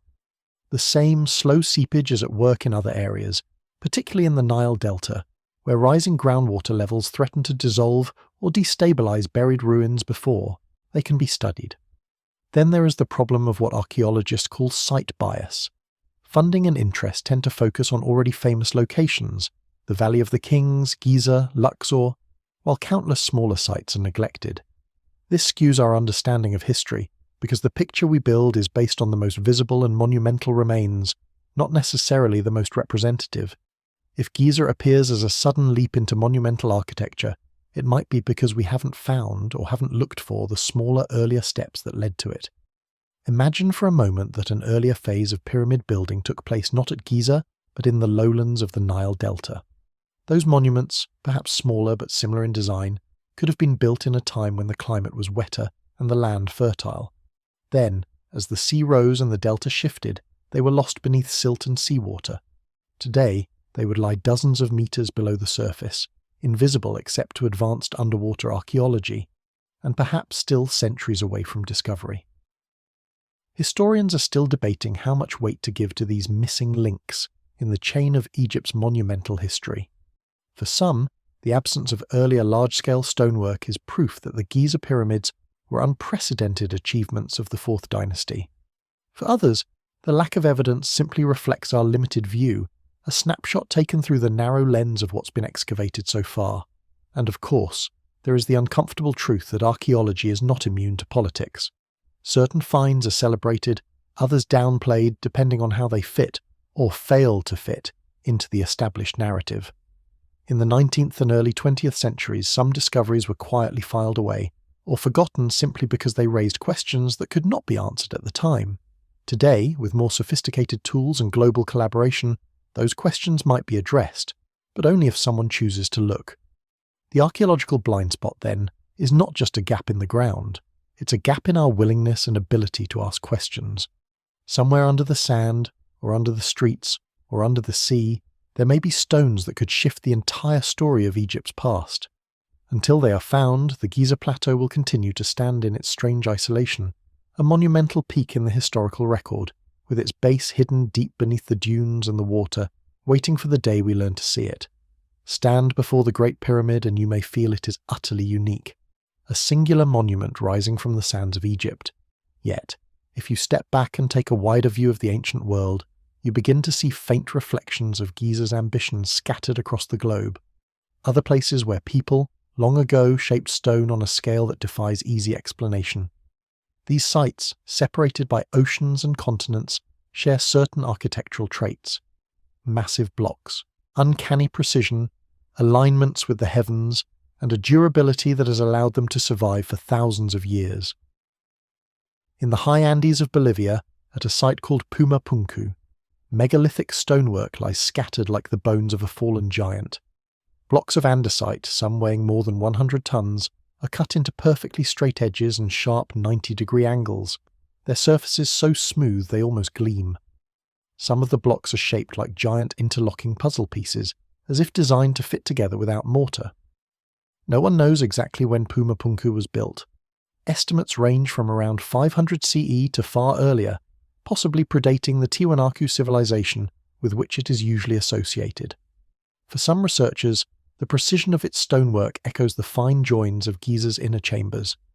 Far to the north, in Lebanon, the Roman temple complex at Baalbek sits on a platform that incorporates some of the largest stone blocks ever quarried. 3 of them, known as the trilithon, each weighing around 800 tons. These colossal blocks are fitted so tightly that you cannot slide a piece of paper between them. While the temple above them is Roman, the platform's origins remain murky. Were these stones cut and moved by earlier builders, then repurposed by the Romans? Historians are still debating, but the pattern, later cultures building atop or incorporating older megalithic foundations, is one that resonates with the theories about Giza. Odd fact, off the coast of Japan, near Yonaguni Island, divers discovered stepped stone terraces and sharp-edged platforms lying beneath the waves. Some geologists believe these formations are natural, others argue they show signs of human modification. If they are man-made, they may date back to a time before rising seas swallowed the site, perhaps during the same post-Ice Age period when, according to some theories, Egypt's earliest monuments could have been built. On the island of Pohnpei in Micronesia lies Nan Madol, a city built on a series of artificial islets, connected by canals and made of massive basalt columns. The builders somehow transported and stacked these stone logs, some weighing several tons, without the benefit of cranes or wheels. Like Giza, Nan Madol's layout seems to follow a carefully planned geometry, and like Giza, its origin stories are tangled in myth. Local legends speak of powerful brothers who summoned the stones with magic, a poetic echo of Egypt's followers of Horus, or the mythical giants credited with building the pyramids. Historians are still debating whether these similarities are evidence of a shared ancient knowledge or simply parallel evolution. Different cultures faced with similar challenges, arriving at similar solutions. Mainstream archaeology leans toward the latter, yet the idea of a faint, long-forgotten connection appeals to the imagination. Could there have been a network of knowledge in prehistory, a way for ideas about working in stone to travel vast distances? Odd fact, megalithic structures often align with astronomical events, even when built oceans apart. Stonehenge in England marks the summer and winter solstices with its massive sarsen stones. The Temple of Niagara in Malta is aligned so that sunlight at the equinox illuminates its central doorway. The pyramids of Giza align to true north with remarkable precision. While this may partly be explained by the universal human fascination with the sky, the technical skill required to achieve such alignments suggests a level of shared intent, if not direct communication. When you begin to see Giza as part of this global pattern, it changes the way you think about it. The pyramids are no longer an isolated wonder, but one note in a chorus of megalithic achievements, a chorus that spans continents and millennia. Some notes are louder than others, some clearer, but all seem to hum with the same questions. How did they do this? Why did they build on such a scale? And why has so much of the knowledge behind it been lost? If Egypt's great monuments are indeed the product of an older, pre-dynastic culture, then they may share more than just superficial traits with these distant sites. Perhaps they share a deeper lineage of ideas about permanence, the cosmos, and humanity's place within it. Or perhaps they are the independent expressions of something universal in us, the urge to build in stone, to reach for the stars, to leave behind something that will outlast us. Standing at Giza, you can feel that echo. You can imagine it resonating outward across time and space, touching Puma Punku, Baalbek, Stonehenge, Nan Madol, and Yonaguni. Whether these connections are real or imagined, they remind us that the ancient world was far larger, stranger, and more interconnected, if only in spirit, than we often give it credit for. History tends to favour the idea that civilizations collapse slowly, gradually losing their strength through political decay, economic trouble, or invasion. But there are moments when the Earth itself delivers a far more decisive verdict, when climate shifts not over centuries but in the space of a human lifetime, forcing entire cultures to vanish or transform almost overnight. If you picture an ancient civilization, perhaps one capable of building on the scale of the pyramids, living on the margins of the Nile thousands of years before the first pharaoh, you must also picture them living under the shadow of a volatile climate. One of the most striking examples of such a shift is the Younger Dryas, a sudden cooling event that began around 12,900 years ago.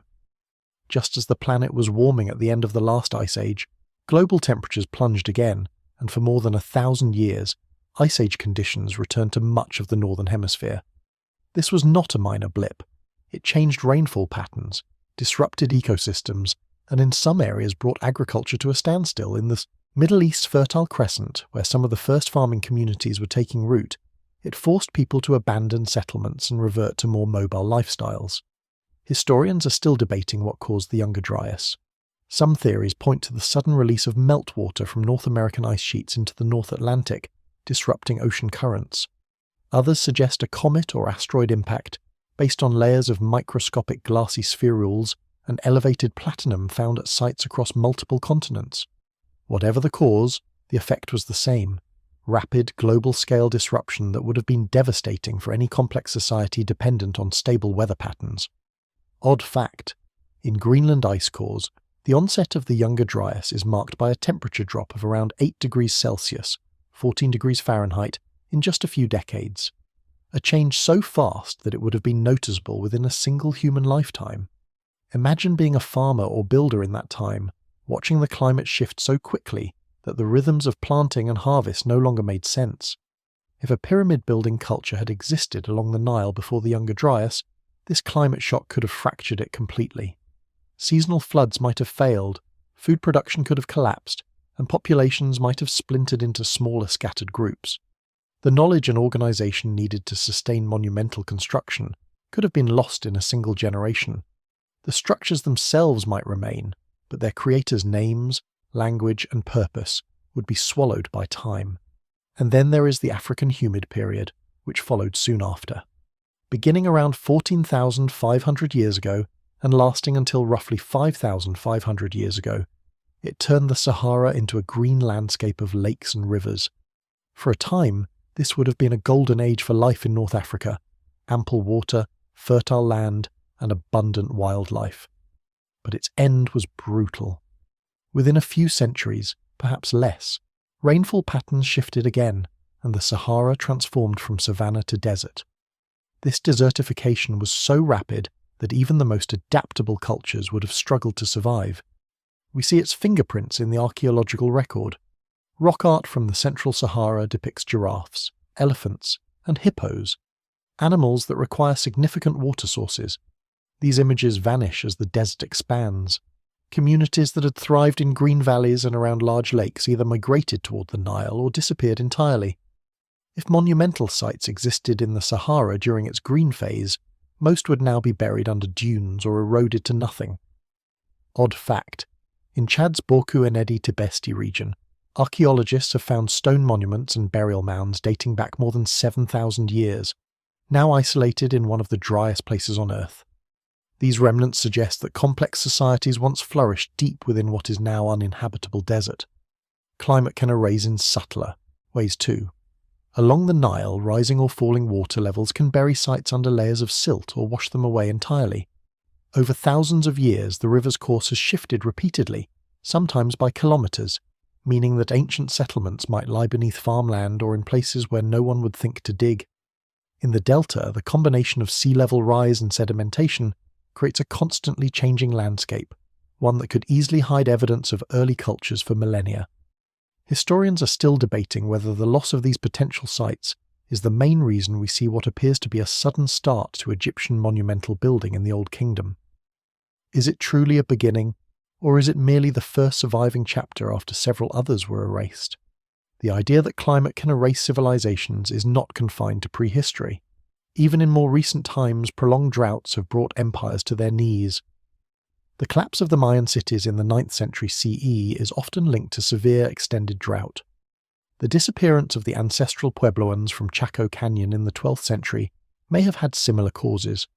These examples remind us that complex societies are not immune to nature's whims, and that their most impressive achievements can outlast their creators, leaving us to guess at their origins. If the Giza pyramids are survivors from an earlier epoch, then they are more than monuments. They are climate refugees. They stand on high, dry ground, above the reach of floods, beyond the shifting course of the Nile, and in a place where sand, while burying much, also preserves. The culture that built them may have been swept away by a sudden shift in wind and water, but the stone endured, waiting for the next civilization to find it, repurpose it, and call it their own. In this way, the climate that erased might also have been the climate that preserved, wiping away all but the largest, most immovable traces of an older world, so that what we see today are the peaks of a mountain range whose foothills lie hidden, long drowned or buried in the sands. If an ancient, advanced culture truly thrived along the Nile before the Ice Age's end, and perhaps even raised the earliest forms of the pyramids, then we face an unsettling question. Where are their dead? Every known civilization leaves behind burials, bones, grave goods, traces of ritual. And yet, if such a pre-dynastic pyramid culture existed, its people seem to have slipped from history without leaving a cemetery behind. It is this absence, this silence of the bones, that makes some scholars reluctant to consider the idea at all.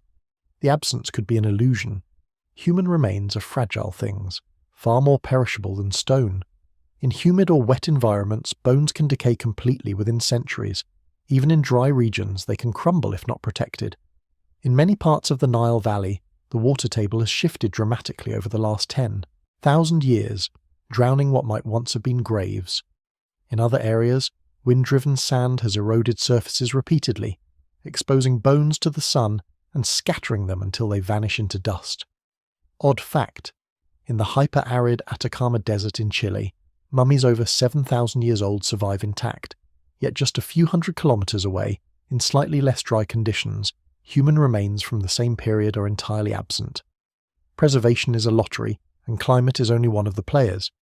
Historians are still debating whether the absence of bones necessarily means an absence of people.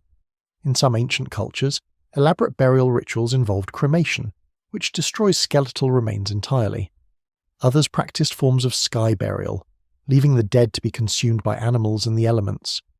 If our hypothetical pre-Ice Age Nile culture followed such practices, they could have left behind little to no physical evidence. Then there is the possibility of relocation.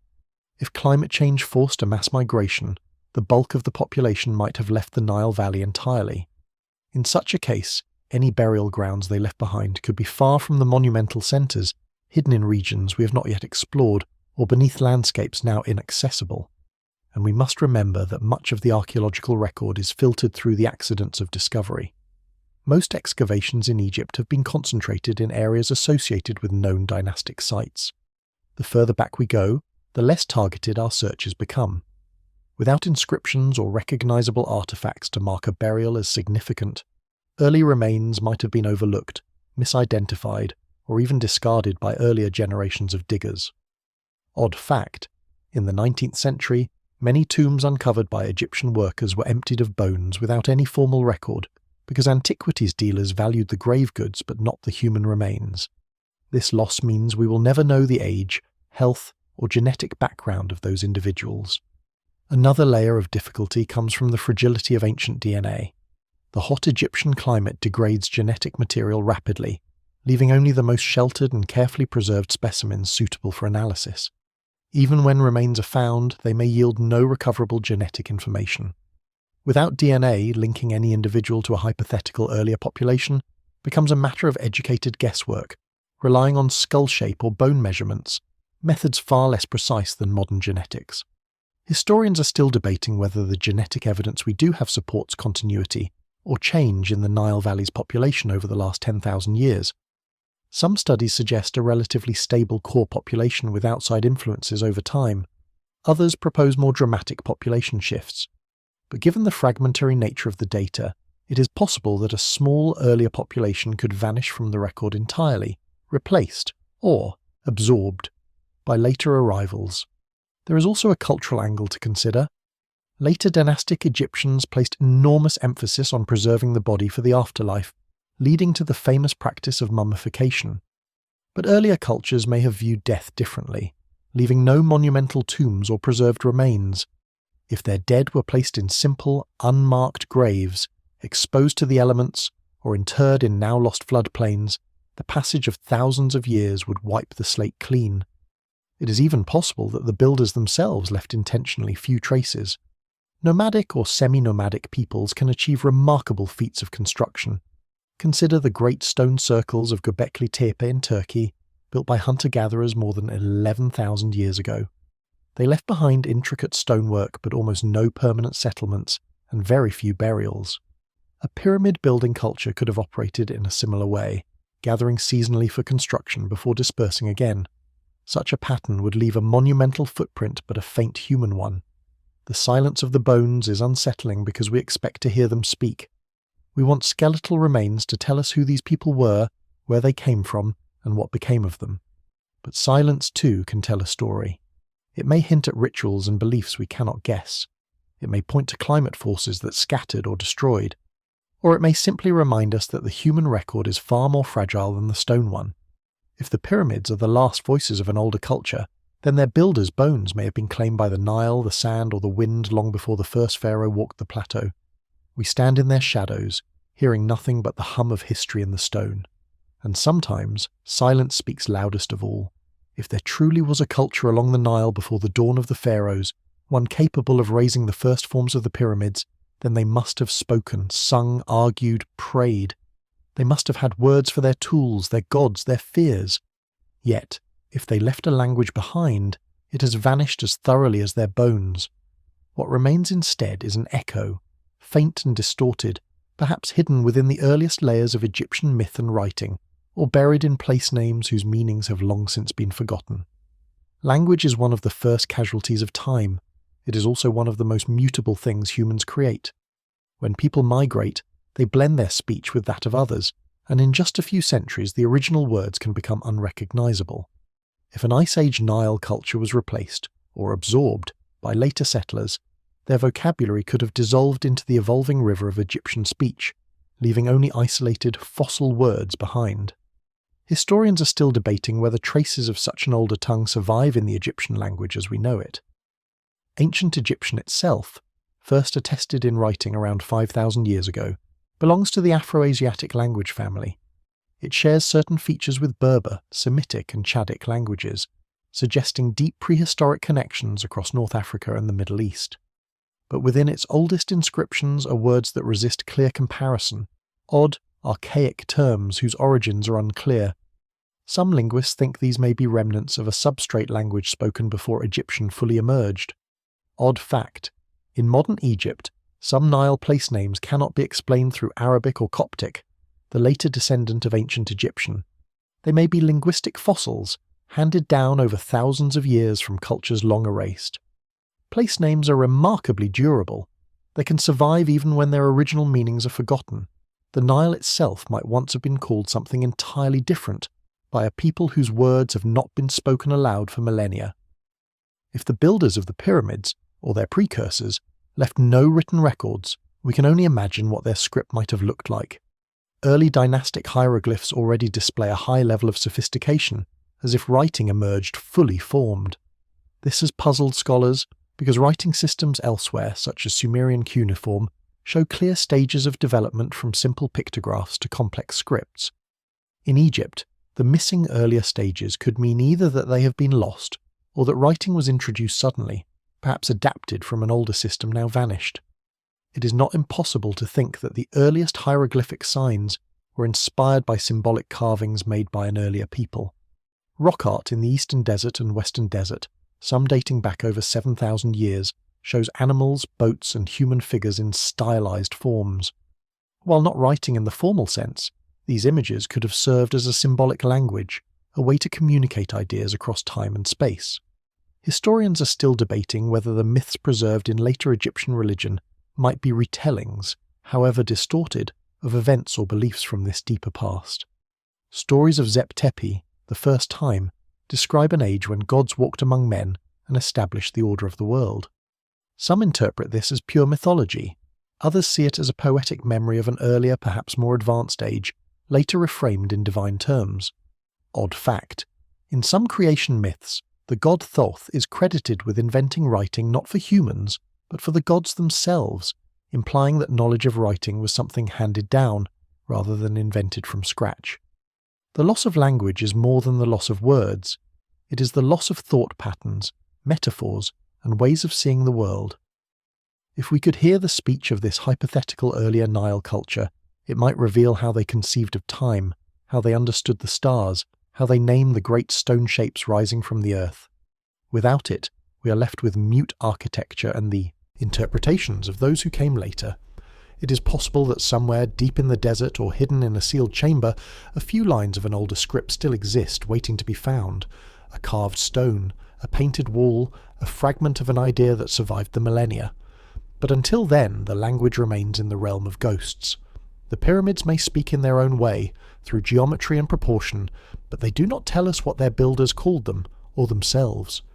To imagine the language that was lost is to feel a kind of vertigo, as if standing at the edge of a vast silence. We can look into it, send our questions echoing out, but the answers do not return. And perhaps that is the greatest mystery, how something as mighty as a culture's voice can disappear so completely, leaving behind only the cold certainty of stone. Stone does not speak in words, but it remembers. In its layers, its fractures, its weathering, there are traces of everything it has endured. If the pyramids, or at least their cores, were built before the Ice Age ended, the stones themselves may hold the quiet proof. You only have to know how to listen. Much of the Great Pyramid's bulk is made from local limestone quarried right on the Giza plateau. Limestone is a sedimentary rock, born in shallow seas millions of years ago. Embedded within it are the shells of ancient marine life, visible even in the blocks of the pyramid if you look closely. These fossils tell a story that stretches far deeper in time than humanity. But the real question isn't about when the stone formed, it's about when it was cut, moved, and set in place.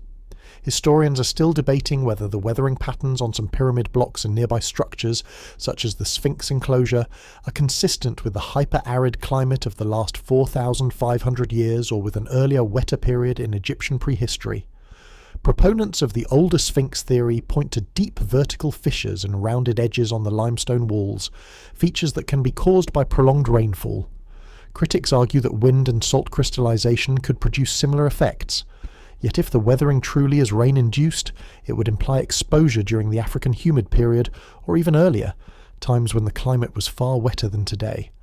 Odd fact: under a microscope, stone surfaces can reveal tiny mineral deposits formed by water percolating through them. These mineral patinas can be dated, offering a rough idea of when a surface was last exposed. In theory, if certain pyramid stones were found to have such ancient patinas beneath later surface layers, it might suggest they were reused from older structures. The granite blocks used in the King's Chamber and elsewhere in the pyramid were brought from Aswan, nearly 900 kilometers to the south. Moving them would have been an enormous undertaking, even for the dynastic Egyptians, if these blocks were quarried and transported in an earlier era, perhaps during a time when Nile floodwaters were higher or channels different. Their journey might have been easier, but their survival into later construction would suggest a tradition of reusing sacred or valuable stone. Historians are still debating whether tool marks on certain blocks indicate copper chisels, harder stone pounders, or something else entirely. On some granite surfaces, microscopic grooves appear too fine and consistent to have been made with the most basic tools. They could be the result of abrasion with sand and harder minerals over time, or they could hint at techniques we no longer recognize. Odd fact: archaeologists studying ancient quarries sometimes find unfinished blocks, still attached to bedrock, with wedge holes and channels showing the exact moment work stopped. If similar unfinished blocks were ever found at Giza and dated conclusively to before the Old Kingdom, it would be a seismic shift in how we view the pyramid's origins. There's also the question of the mortar. The pyramid's builders used a gypsum-based mortar that has survived remarkably well. Chemical analysis shows it contains not only local materials, but also microfossils and mineral traces from distant sources. The formula might hold clues to the era in which it was made. If the oldest mortar samples predate the 4,500-year mark, it would be compelling evidence that at least part of the pyramid structure is older than the conventional timeline. Stone can also preserve unexpected clues: tiny bits of charcoal, plant fibers, or even insect remains trapped during construction. In rare cases, such inclusions have been radiocarbon dated, offering a glimpse into the exact time they were embedded. A few such tests on pyramid mortar have returned surprisingly early dates, though these results are often contested, with some scientists suggesting contamination by older material. Odd fact: laser scanning of ancient stone surfaces can reveal microtopography, minute ridges and depressions invisible to the naked eye, that can be compared to erosion models to estimate exposure time. In other words, by reading the skin of the stone, researchers might one day pinpoint how long it has stood under sun and wind. The pyramids may never yield a single undeniable smoking gun that proves their Ice Age origins, but they are not mute. Their very mass means they have endured far more than any written record could. Every grain of sand that has abraded their surface, every drop of rain that has streaked their sides has left its mark. In this way, the stones are not simply building material, they are archives, layered with a history that runs deeper than the civilizations that claimed them. To stand close to one of these blocks, to trace the chisel marks or the weathered edges with your fingertips, is to touch something that has lived through epochs. Empires have risen and fallen in the time it has been in place. If the pyramids were born before the Ice Age ended, then they have outlasted climates, languages, and entire peoples. They have seen green savannas turn to desert and rivers shift their courses. They remember it all, even if they cannot tell us outright. The challenge is finding the key, the method of listening, that will turn their silent memory into a story. And perhaps one day, when the right science meets the right curiosity, the stones will finally whisper the truth. The wind on the Giza plateau changes after sunset. It becomes softer, almost hesitant, as though aware it is brushing against something older than night itself. The city lights in the distance flicker like a mirage, but here, among the stone giants, time feels different. If the pyramids were truly raised before the Ice Age ended, then this place has seen nights far darker than any modern visitor will ever know. Nights when no city burned on the horizon, when the only glow came from the moon, and the air carried the scent of a green Nile valley stretching into the unknown. You can almost imagine the last night of that earlier civilization, if it ever existed. The builders, Whether they were a great city's labourers or a scattered people who gathered seasonally, might have stood here in silence, aware that something was ending. Perhaps the sky had already begun to change. Perhaps the seasons had turned unpredictable. The rains might have failed, the rivers begun to retreat. A shiver of cold creeping down from the north, or the slow tightening of drought from the south, could have been enough to warn them that the world they knew was slipping away. Historians are still debating whether ancient oral traditions preserve memories of such endings, great floods, famines, or celestial events. In many cultures, myths describe the gods withdrawing, or the world being remade after catastrophe. Were these stories just allegories, or did they begin as eyewitness accounts of the earth itself shifting beneath a people's feet? Odd fact, the oldest known lunar calendar, etched into a bone found in Africa more than 20,000 years ago, suggests that humans were tracking the heavens long before agriculture. A culture capable of aligning the pyramids so precisely with the cardinal points would have been deeply aware of the sky. If a night came when the stars no longer rose where they once did, they would have noticed. They might even have read it as a warning. Perhaps on that last night, the pyramid's base was still surrounded by tools, ramps, and half-finished stones. Perhaps fires burned in nearby encampments, their smoke drifting upward in the cooling air.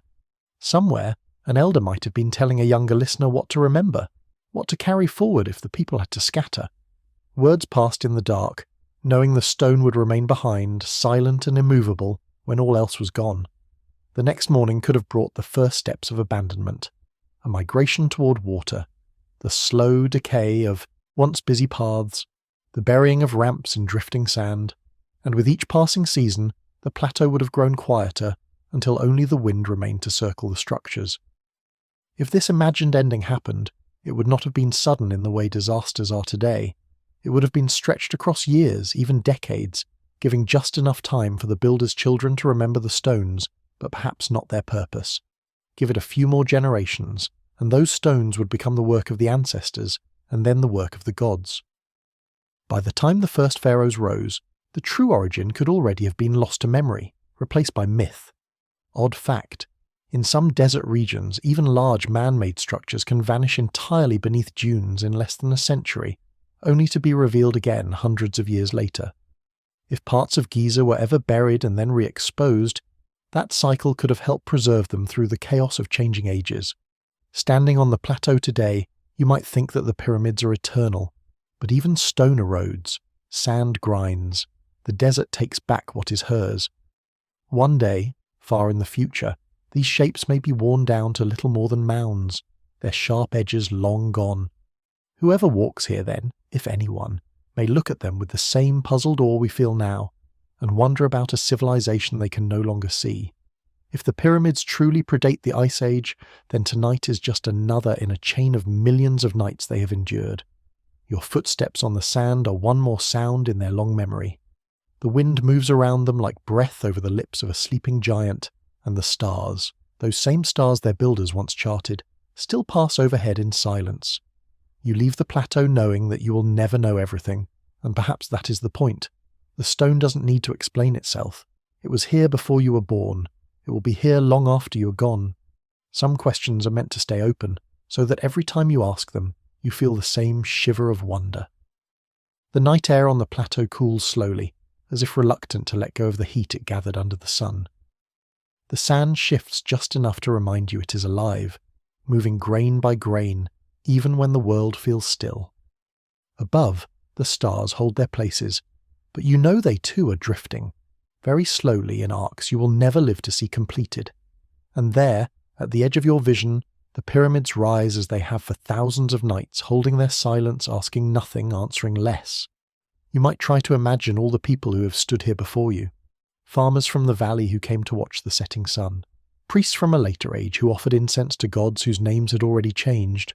Foreign soldiers whose boots crunched the same sand and who, for a moment, might have looked up and felt the same strange stillness.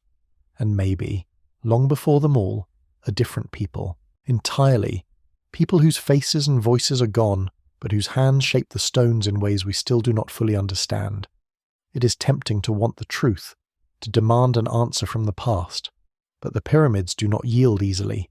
They keep their secrets with the patience of mountains, And perhaps that is the lesson they offer, that not knowing can be its own kind of knowledge, that a mystery, kept alive, keeps us alive too.